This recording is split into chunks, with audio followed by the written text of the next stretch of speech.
দোয়া কবুল হয়? সালাতে দোয়া কবুলের 3 জায়গা।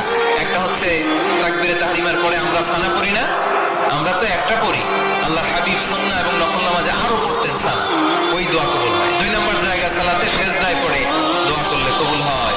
আকরাবু মা ইয়াকুনুল আবদু মির রাব্বিহি ওয়া হুয়া সাজিদ ফাকসিরু ফীহি দুআ। বান্দা যখন সেজদায় লুটিয়ে পড়ে, বান্দা আল্লাহর সবচেয়ে কাছে চলে যায়। এটা কিন্তু বিশ্বনবী বলে, সেজদাটা তোমার রবের কুদরতি পায়ের উপরে পড়েছে। সেজদায় পড়ে দোয়া করো। সালাম ফেরানোর আগে বিশ্বনবী দোয়া করতেন, লা ইউসাল্লিমান্না আহাদুকুম হাত্তা ইয়াতাআওয়াযা মিন আরবা'a। আল্লাহর হাবিব বললেন, 4 জিনিস থেকে পানাহানা আছে আমার কোন উম্মত যেন সালাম না ফিরায়। তারা যেন পড়ে, আল্লাহুম্মা ইন্নী আউযু বিকা মিন আযাবিল কবর, আউযু বিকা মিন আযাবি জাহান্নাম, আউযু বিকা মিন ফিতনাতিল মাহইয়া ওয়াল মামাত, আউযু বিকা মিন ফিতনাতিল মাসিহিদ দাজ্জাল।